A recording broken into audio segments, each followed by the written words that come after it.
Hello, everyone. Dr. Joseph Capps coming back to you again for another episode of Dancing with the Darkness. This is our raw, unfiltered account of living with CPTSD. We also talk about PTSD, anxiety, depression, abuse, crisis, and of course, operator syndrome, as well as other things that connotate or are very close to CPTSD. If you're a new listener today, we hope and pray that you enjoy this video.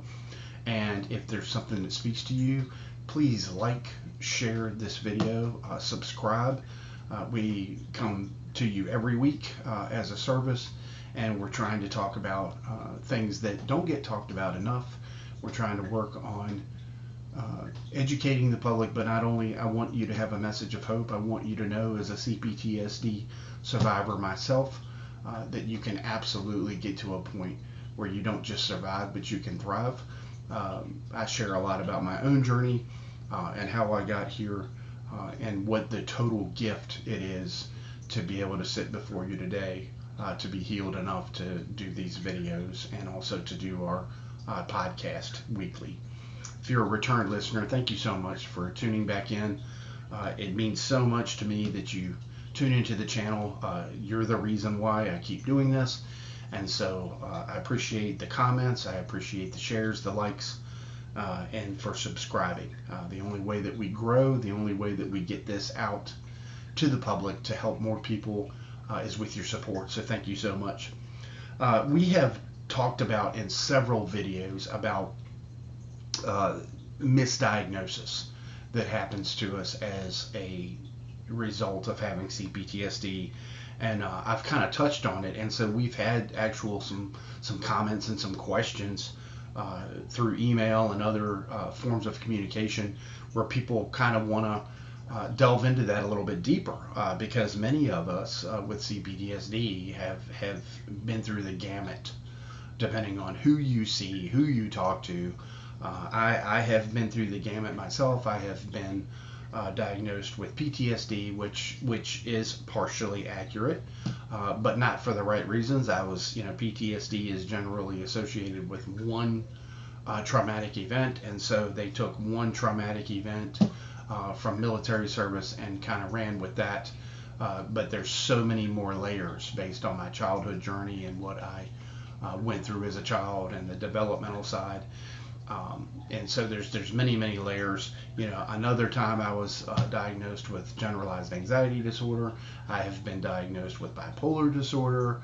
I have been diagnosed with dysthemic or depression or major depressive disorder, dissociative disorder. I mean, it all depends on where you go, which doctor you talk to. And the way that the system works with mental health, they want a diagnosis right away in order for you to get recompense from insurance. That's why I don't take insurance. I don't have anything to do with insurance. Not only that, but I chose also to not license, because I don't want to be regulated, because in my life I know how fluid mental health is, especially conditions like CPTSD that can change daily, with emotional flashbacks and all of the things that go with that. And so in order for me to serve my clients the way that I feel that you should be served, the way that I wish someone would have served me, you need to be fluid. You need to be able to see people when they need you to. You need to be able to work through whatever crisis or whatever layer is present at the time, and not label them with something that doesn't belong in order for you to get an insurance payment. And not only that, but some of these labels, they can affect you in life. A label of bipolar, you can't even get life insurance. I mean, you can't get high security clearance jobs. And many of the people that I talk to, whether they be the paladin community, which is your first responders, military, operators, and then of course people that were traumatized as a child that may have a government job or a high clearance job. So we need to be better. We need to be better at what we do. The whole reason I went into mental health was, number one, to answer my own questions about myself, and then to turn my pain into purpose. And we need to do it the right way. I understand the bind that many therapists are in based on the system, but I hope and believe and pray that at the core of what they do, that it is because they love people and they want to heal people and help people. And so one of those things that we need to do is we need to understand the many ways that we get misdiagnosed. And I'm going to give you just some examples for you to chew on. What if that constant exhaustion that you're facing isn't laziness? What if somebody's told you that you're lazy? What if this roller coaster that we're on isn't us being sensitive?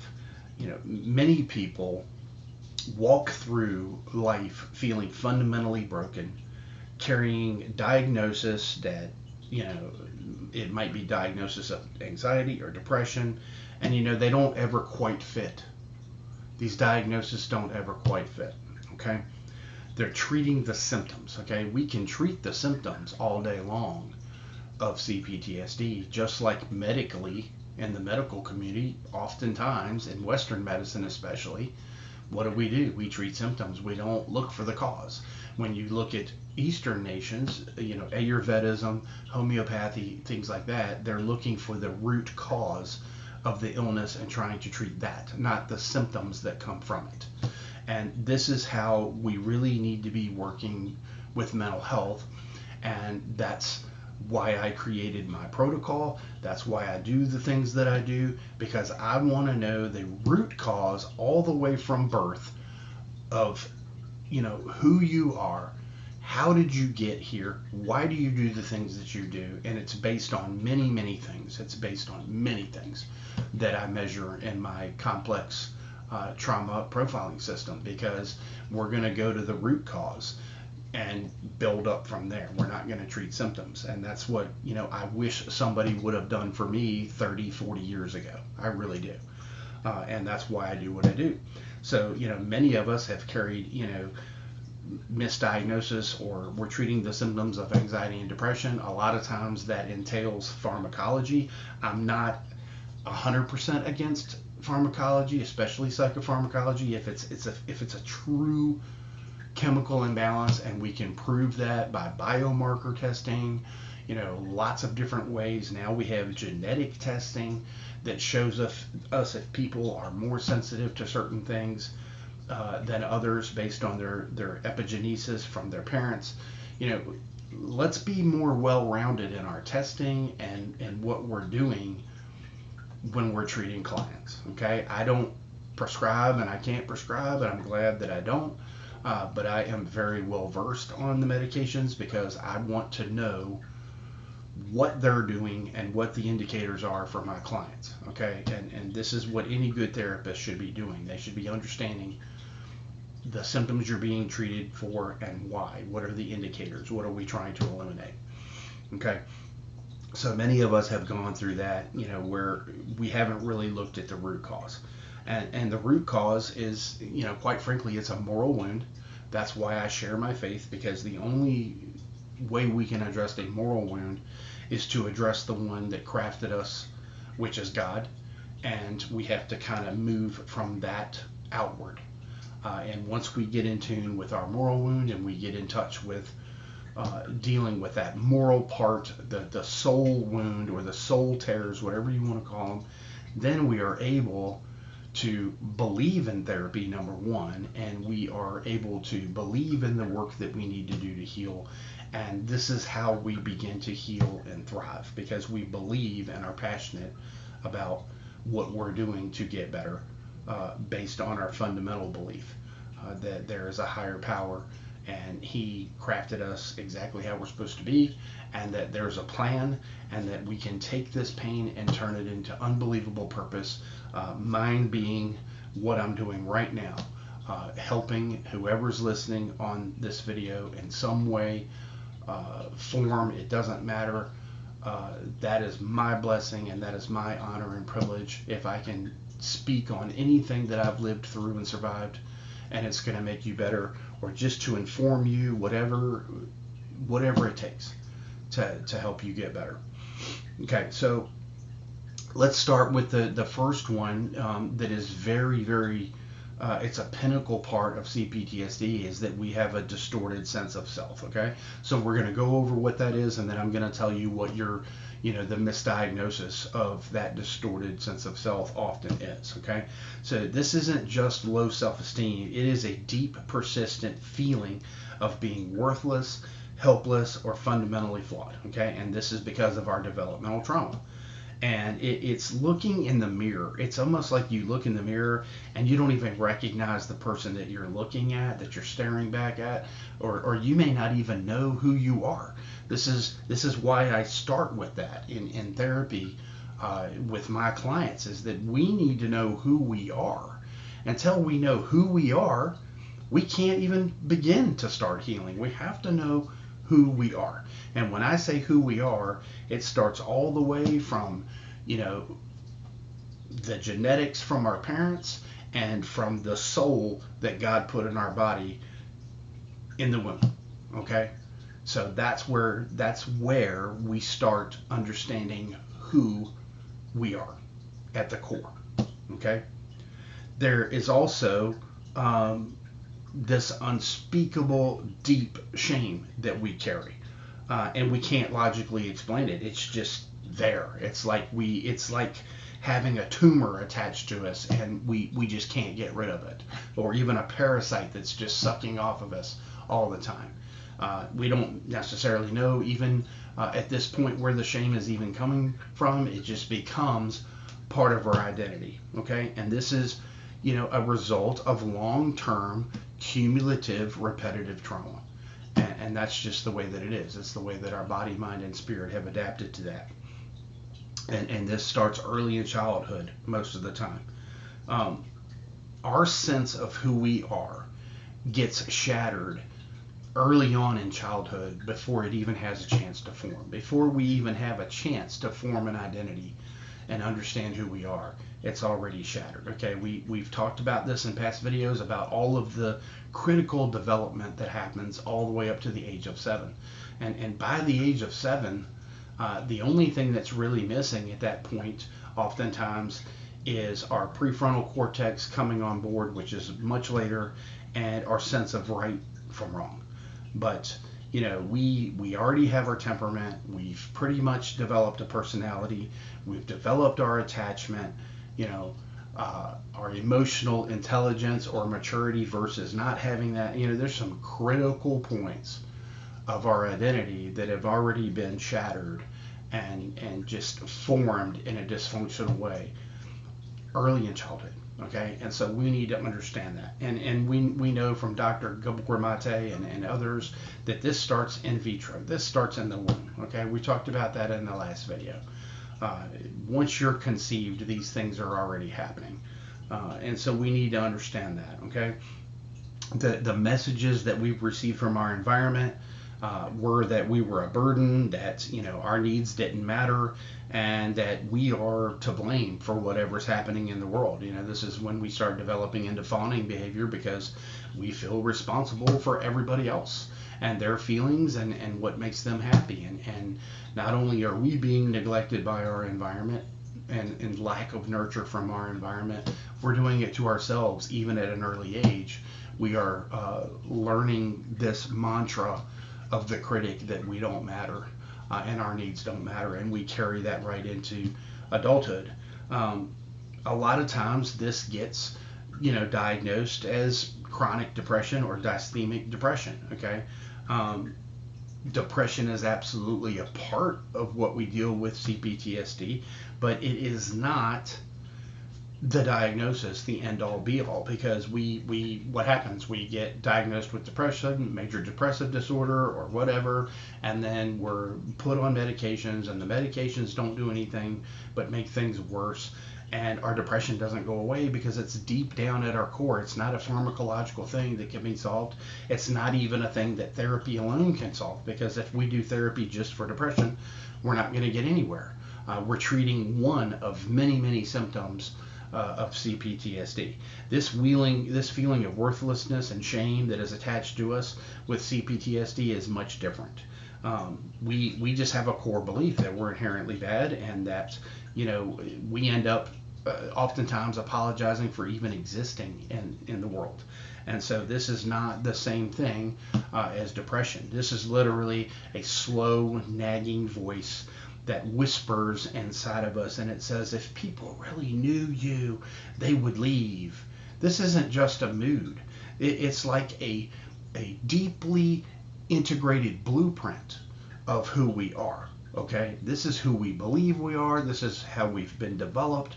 This is how we've been taught, and we have to start healing out of this by developing that real, true identity of who we really are, and understanding who that is, and nurturing that ourselves. And then we can start coming out of these depressive symptoms, because we start forming an identity where we're not having this guilt and this shame.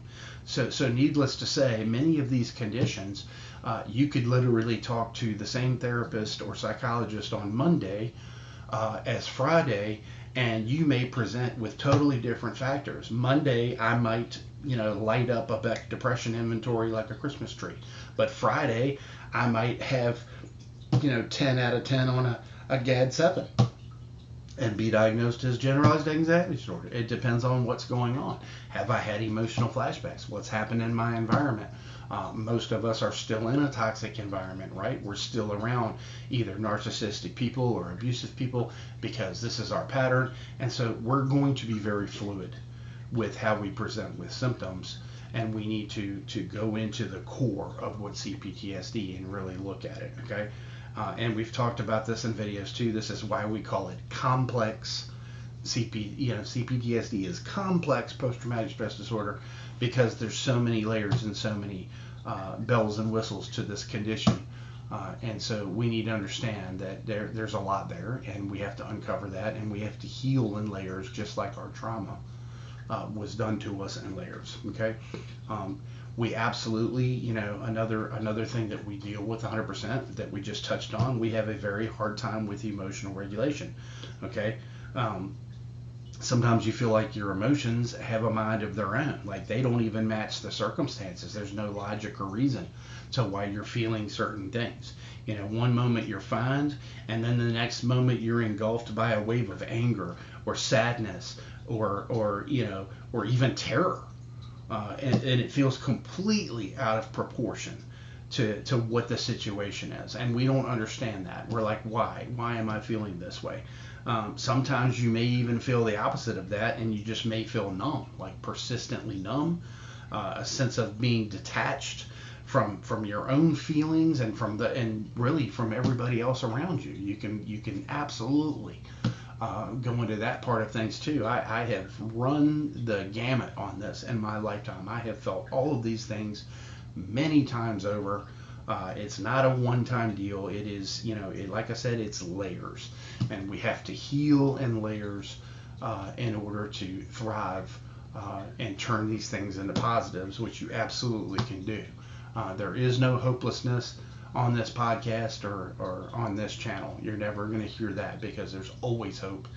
If you're willing to do the work and you're willing to make the decision to heal, you can become an unbelievably amazing person, because honestly, that's who you already were.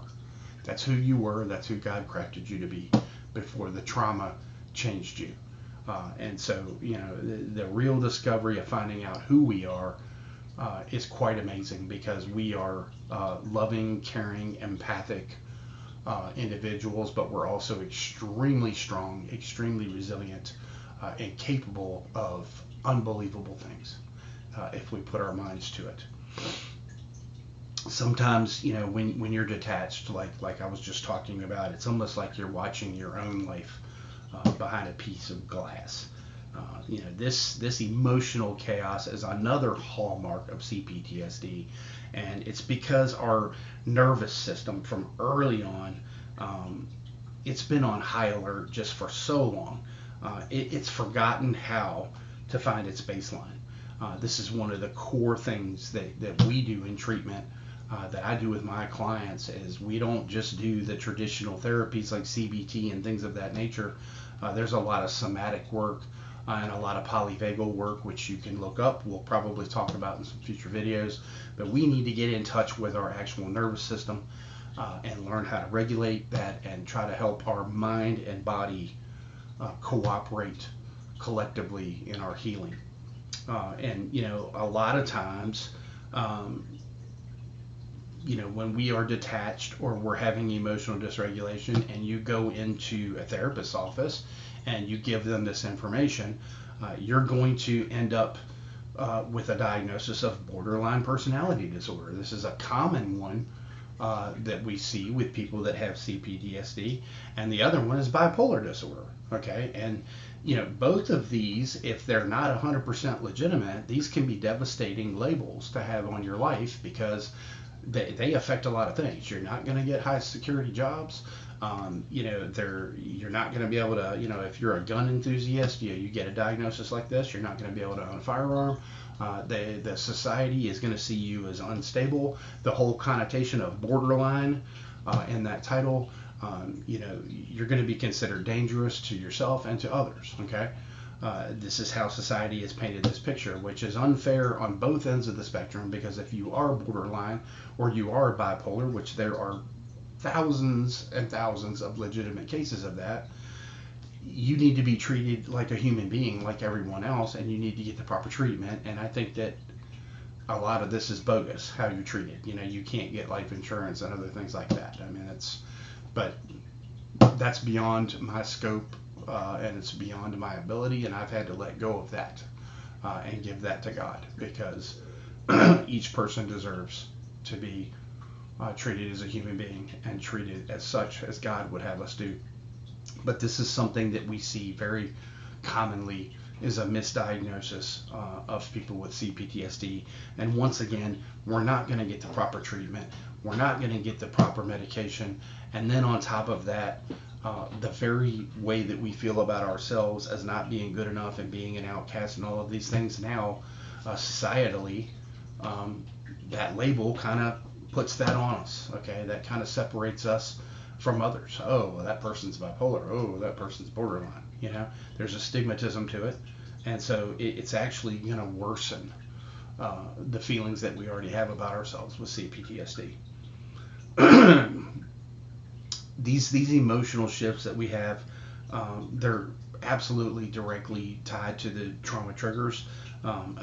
This can be an innocent sound. A lot of this is olfactory system. Taste, touch, smell.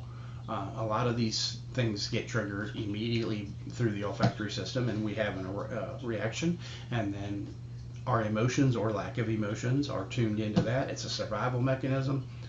A lot of times we are finding ourselves re-surviving our past trauma, and we don't even realize that that's what's happening. We're not just reacting to the present moment or the moment that's happening right now. We're literally reacting to the past trauma and what's happened in the past. And that's why this is such a very visceral and deep reaction that we're having. These are not random mood swings, that we see with borderline personality. These are literally emotional flashbacks that come from the many layers of the cumulative and long-term abuse that we suffered.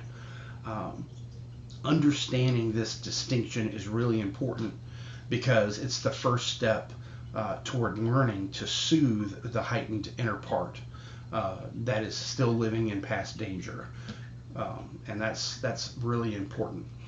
And it also is important for us to understand the who, what, where, and why, because when we do go and decide to get help and we talk to a therapist or a doctor, we're able to give them much better information about ourselves, and that's going to lessen quite a bit, reduce the misdiagnosis, because there's a lot of really good therapists out there and doctors that are doing their very best, but we're also limited to the information that we have. Once again, that's why I created my trauma profiling system, because I wanted to go ahead and screen for many different things from the get-go, because it takes so much time, so many sessions to get to the core of things as we're building therapeutic alliance and all of these things and learning to feel safe, especially with CPTSD where we don't trust anybody. And this is how these things fall through the cracks and we get misdiagnosis because, this therapist needs an insurance diagnosis. They need to be able to put a label on this thing to get recompense. They need to be able to start treatment. And so this is how this is where the system is broken. And so it's very important for us to start understanding who we are as we're going into therapy or going into any kind of setting for help, because it gives us the ability to have a little bit of control, number one. But number two, it's going to get things rolling in the right direction from the get-go, because it's very, very hard to get us into treatment in the first place. And so we really need to try to be getting some immediate results from the therapy that we're receiving in order for us to buy into it, to build a therapeutic alliance, to start trusting, and to be able to start moving forward with our healing. Another core hallmark of that we see in CPTSD that we talk about all the time is relationship difficulties. Navigating relationships in CPTSD is sometimes it can be connotated as impossible. It's very, very difficult. It is incredibly challenging. It's seen. There's unseen dangers. You might actually desperately crave closeness, but at the same time you're terrified of it.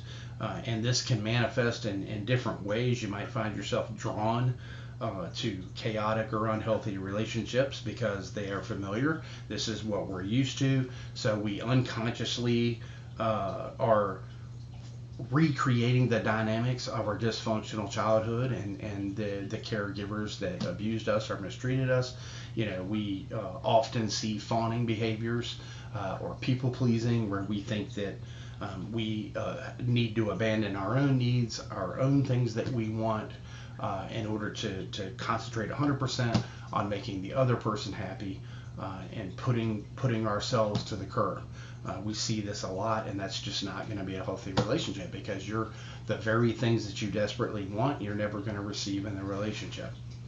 We're going to see that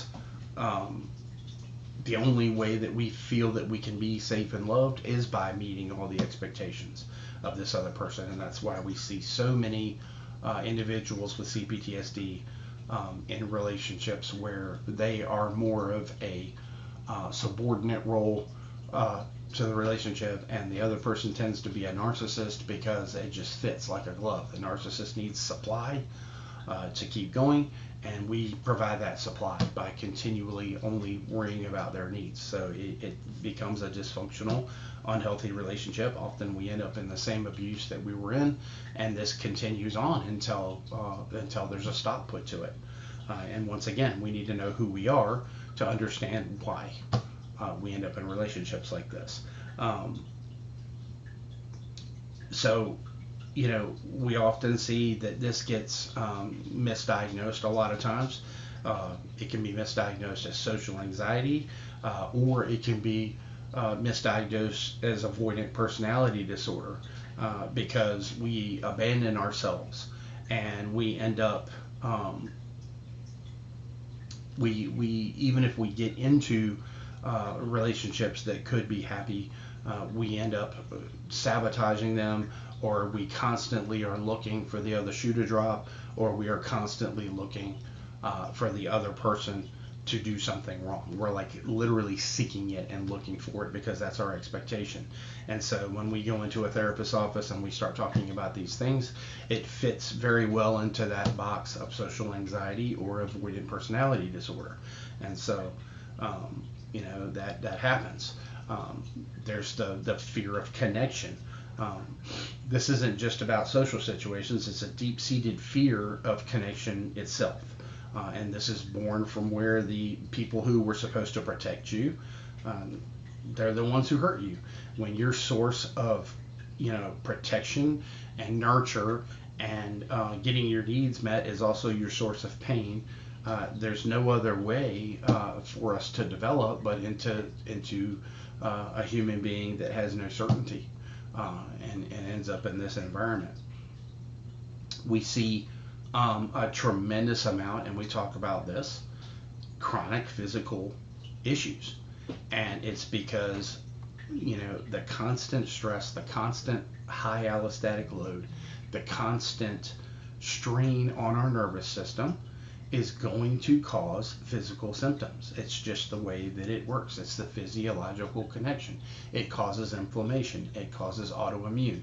Our body is desperately trying to get rid of the enemy that's within it, that's causing issues, and so it ends up attacking itself. And so we will see unexplained chronic pain, debilitating fatigue, digestive issues, migraines, and a host of other things with people with CPTSD. It's very common, okay? For years, the mind-body connection the mind and body were viewed as separate entities, but now we understand that they are intricately connected. When we start looking at gut and brain and the vagal tone and all of these things that we've seen with medical advances and scientific advances, it's unbelievable. 100% intricately connected between nervous system, physical, mental, and spiritual. Everything is 100% in sync with each other. And so we're going to have some issues when we are flooding our body with stress hormones over and over and over again. There's a constant flow. Our chemistry is designed that this is supposed to be short term, and then we have hormones that come through that calm us back down. Well, there is a tremendous imbalance here because we are pumping stress hormones all the time, and we do not have the ability to calm ourselves down with just the chemicals that are secreted through the endocrine system. So we need to understand. We've got cortisol flowing all the time, which causes all kinds of issues, and cortisol is becoming a big discussion now. It wasn't for a long time, but now cortisol is being thrown around like a football, which I don't like because I want people to really understand what it is, because now we're buying into all of this stuff, and you may not even have an issue. Oh, well, I've got a belly, so I have cortisol problems. Or I'm having trouble here, so I have cortisol problems. Well, many people don't. But people with CPTSD or operator syndrome, we've got some serious limbic system problems, okay? Because there is a tremendous amount of imbalance, and it's not today. In my case, it's 50 years of it, okay? So that's a lot for your body to be able to overcome, where, you're constantly in a state of fight or flight, or you're constantly stuck in freeze, or you're mitigating between those with fawning behavior. It's a tremendous taxing event on your limbic system, your endocrine system. So this is going to cause inflammation. It's going to cause extreme fatigue. It's going to cause phantom pains. Some people develop, or get diagnosed or misdiagnosed a lot of times with fibromyalgia. This is another one that they're throwing at everybody. Oh, I don't know what's wrong with you, so it's fibromyalgia. Okay, here we go again with I gotta have a label. I've got to have a label for you. Okay, is fibromyalgia real? I'm sure that it is, and I'm sure that there's legitimate cases. I think people with MS and different conditions, there's a lot of scientific evidence that supports that there's going to be nerves and pain all the time. But I also think that we need to understand 100% the stress connection and the inflammation connection to all of this, okay? Because we are not going to get relief from this fatigue and from these phantom pains and all of these things, okay? We don't want to go in and get a diagnosis of fibromyalgia or chronic fatigue syndrome, irritable bowel syndrome. If we talk just about irritable bowel, think of all the doctors that you go to.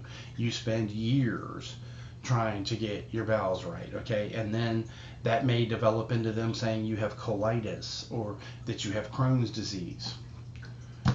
All of it is inflammation, and all of it is very comorbid with stress and inflammation and what happens. And these things are very common with CPTSD. Our bowels are not going to be healthy if our gut is not healthy, okay? And if our gut is not healthy, our brain's not going to be healthy. It's all connected. This is why we talk about holistic healing. We don't just talk about, oh, we're going to do therapy. No, we need to look at nutrition. We need to look at our sleep. What kind of sleep practices do we have? What kind of sleep hygiene do we have? What kind of nutrition are we putting in our body? What are we doing to mitigate all of this stress and all of this cortisol? Okay, not medication. What are you doing to self-soothe? What are you doing? It's very holistic. It all works together, and so your therapeutic intervention, your healing, needs to be all together. Okay, brain, body, spiritual balance is the key. There's also, doctors that will tell people there's nothing wrong with you, it's all in your head. So I've got CPTSD and I'm told that by a medical doctor. What does that connotate? Yeah, I think that you probably just heard what I said if you're listening to this video. Well, we've got an inner and an outer critic that are already telling us that we're a piece of crap. So now a medical doctor has just confirmed that. I am suffering because it's my fault. I'm manifesting all of this in my mind, and I am torturing myself and causing all of my symptoms. That's all my fault. Okay, well, I feel so much better after that doctor's appointment, right? The truth is, the pain is real. The pain is very real. The exhaustion is very real. It's not imagined. This isn't something that we're imagining or manifesting. It is real. It is inflammation, and inflammation hurts. It's real. Okay? Listen to me. It's real. The pain that you're feeling right now, the fatigue that you're feeling right now, it is not your fault.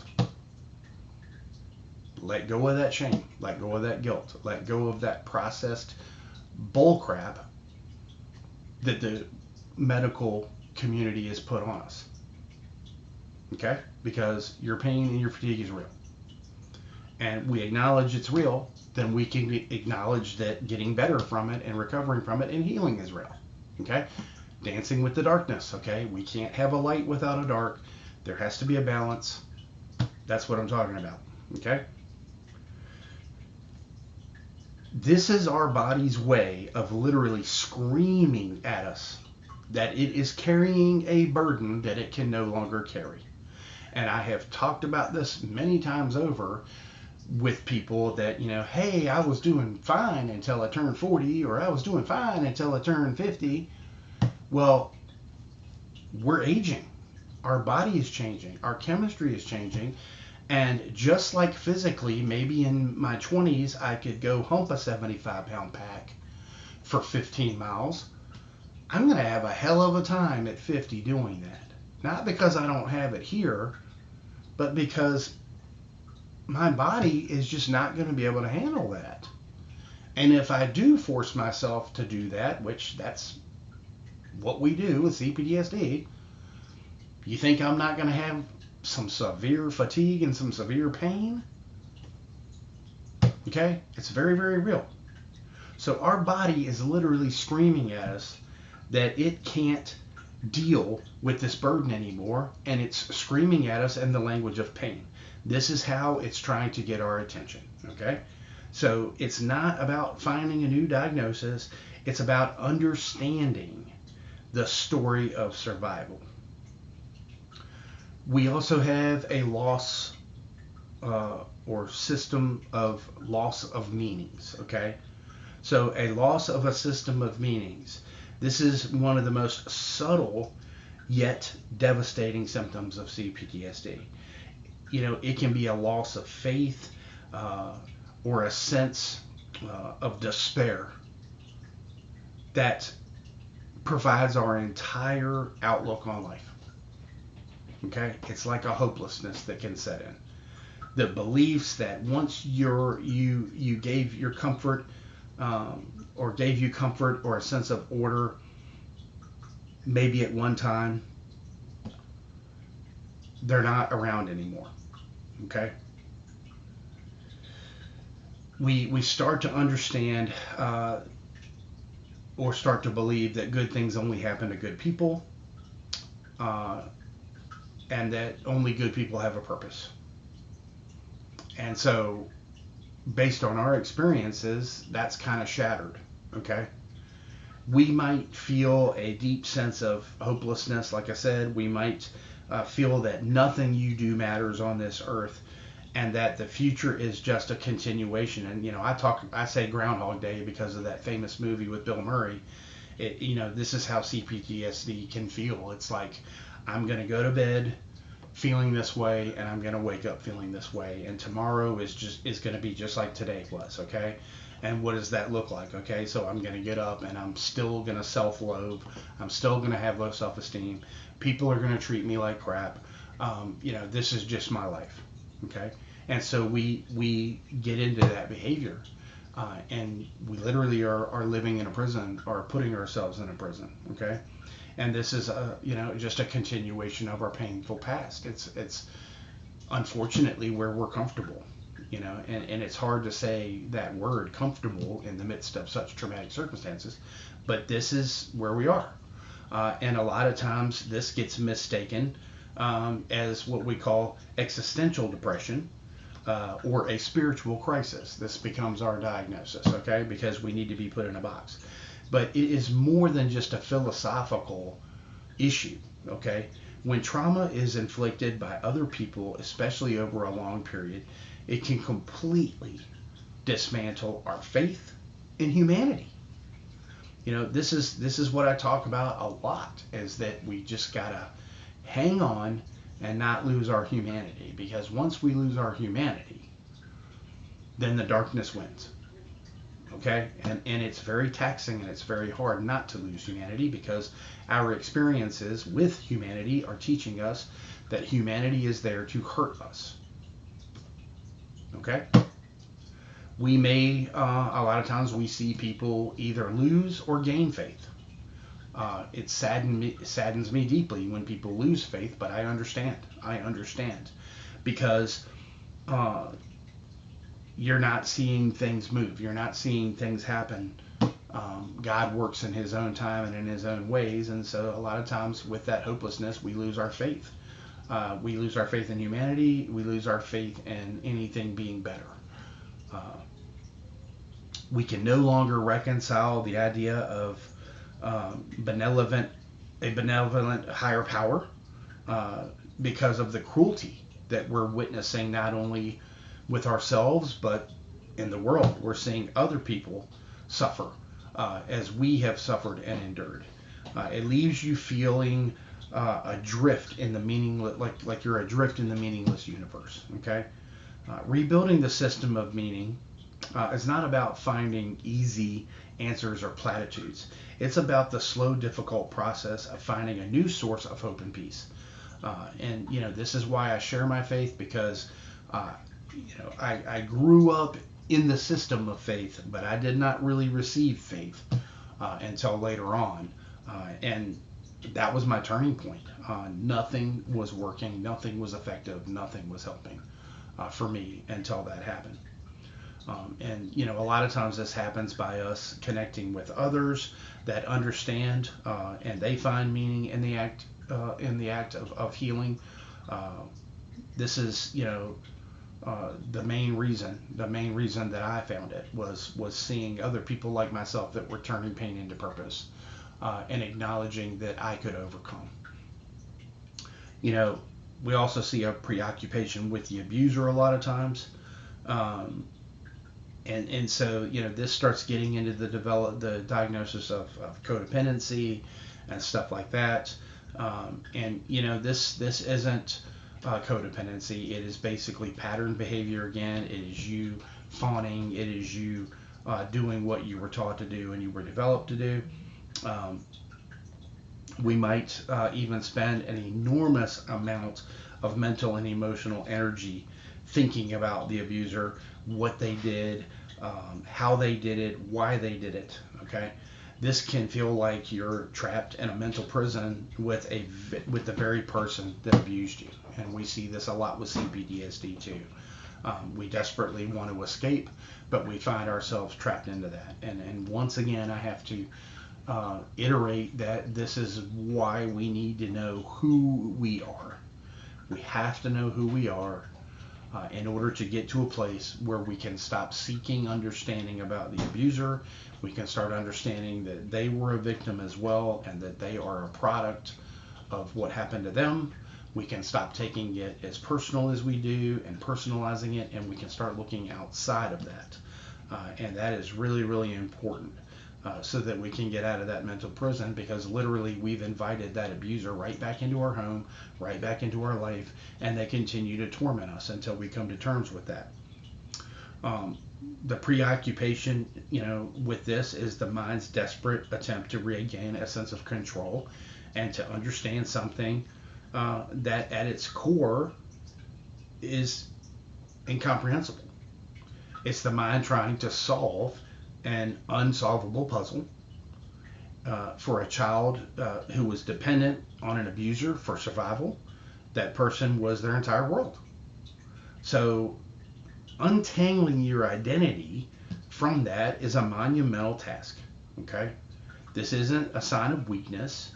It's a sign of how deeply the trauma affected you, and it's been woven into the fabric of your mind. And so the final thing I want to talk about, which is very common with CPTSD, is disassociation.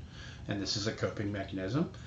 It is a defense where your mind disconnects from the present moment to protect you from the overwhelming experiences. And many, many children in abusive situations, this is how we survive, was disassociation. And at that point, we're very neuroplastic. We have a lot of gray matter in the brain, and we are able to disassociate and survive this horrific abuse. It happens on a spectrum.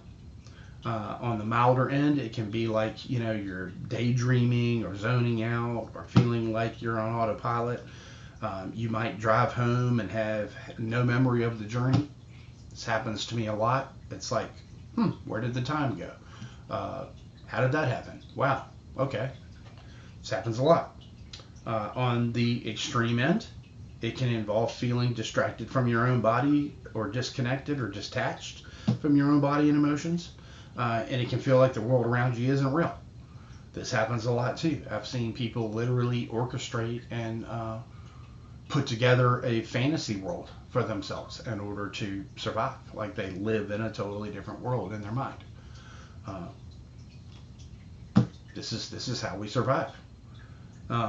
Especially around traumatic periods. These layers are coming back, and we're experiencing, re-traumatization or fresh trauma, because that's what life brings, right? Because sin is in the world, and people hurt other people, and so we're not going to go through life unscathed. We're going to face more trauma, unfortunately. We're going to face more abusive people, bad things, because evil is in the world. And so, we can still find ourselves in periods where we're disassociating in order to survive, because it helped us survive as a kid. Once again, though, this is frequently misdiagnosed. A lot of times we'll see people get, as adults, diagnosed with ADHD, okay, attention deficit hyperactivity disorder. Mainly ADD, because there's not the hyperactivity in there, so we'll see a lot of ADD diagnosis, and now we're putting people on stimulants and everything else, which, do you think a stimulant is going to help somebody that's already got a lot of anxiety? So think about it. Sometimes kids that are being abused in the home, their teachers will self-diagnose that these kids are, ADD, because they're daydreaming or not focusing in the classroom, and then, that's why ADD became the most diagnosed conditions ever in history, because of that, because we had so many kids that were literally in abusive households, and they're just dissociating. They're living in their own little world. They're trying to survive. Very, very sad. This child is trying to escape the unbearable circumstances of their life and being misdiagnosed as a troublesome child, or a child that has a condition. And then we see the damage that these stimulants and stuff do to these children, which hurts even more of our development. I could talk about that in a whole video, because I'm a proponent against that. This is not a character flaw. This is not a lack of focus. This is survival. As a matter of fact, it's a brilliant survival strategy, to tell you the truth. We would literally go into physical and mental shock if we didn't do it. Checking out at the time was the only way to survive what was happening to us, whether it be sexual, physical, or emotional abuse. It was our only way to endure the unendurable. The challenge now is to teach our mind to understand that it's safe to check back in. We have to learn that it's safe to check back in. Recognizing yourself in these deceptions can be a powerful, sometimes difficult experience, but it's a crucial step toward true healing. It's for us to be able to start checking back in and realizing that we are not in that traumatic place anymore. We are not in that abusive environment anymore. And to understand that we are not broken, we are not too sensitive, and most of all, we are not alone. You, just like me, are a survivor who has carried an invisible weight for way too long, and that's just the whole of it. So I know this was a long video, but it was a lot to cover. If this resonates with you, we appreciate very, very much your comments. I appreciate very much your input. I would love to hear about your personal experiences. If you have been misdiagnosed and what that looked like, and how did that set back your recovery, or even get you to a point where you just gave up. I know that it was extremely hard on me throughout my life. I literally had to self-diagnose with CPTSD, and then with all of that in front of me, I found someone that I could finally trust that was an expert in the area, and that's how I got to the beginning of my journey, was that and God. And you can see I still have my struggles. I still have, the same layers of trauma that you do, but we can absolutely turn this into something beautiful. We can turn our pain into purpose. And like I've said in my videos, the purpose of this channel, the purpose of what I do is my passion. I want the rest of my life to have meaning by sharing with you. And if there's anything that I can do to help you within my scope of expertise or within my experiential knowledge, that's what I'm here to do. Until next time, I'm praying for each and every one of you. Thank you so much for listening to this video or watching this podcast today. Please like, share. If you haven't subscribed, subscribe. We drop a video every week. We do a podcast every week. And I'm just here to walk alongside you in your healing journey and to help you understand that you're not alone, that we're in this together, that God loves you, and there is a purpose for you, and it's a beautiful purpose. God bless until next time. Talk to you soon.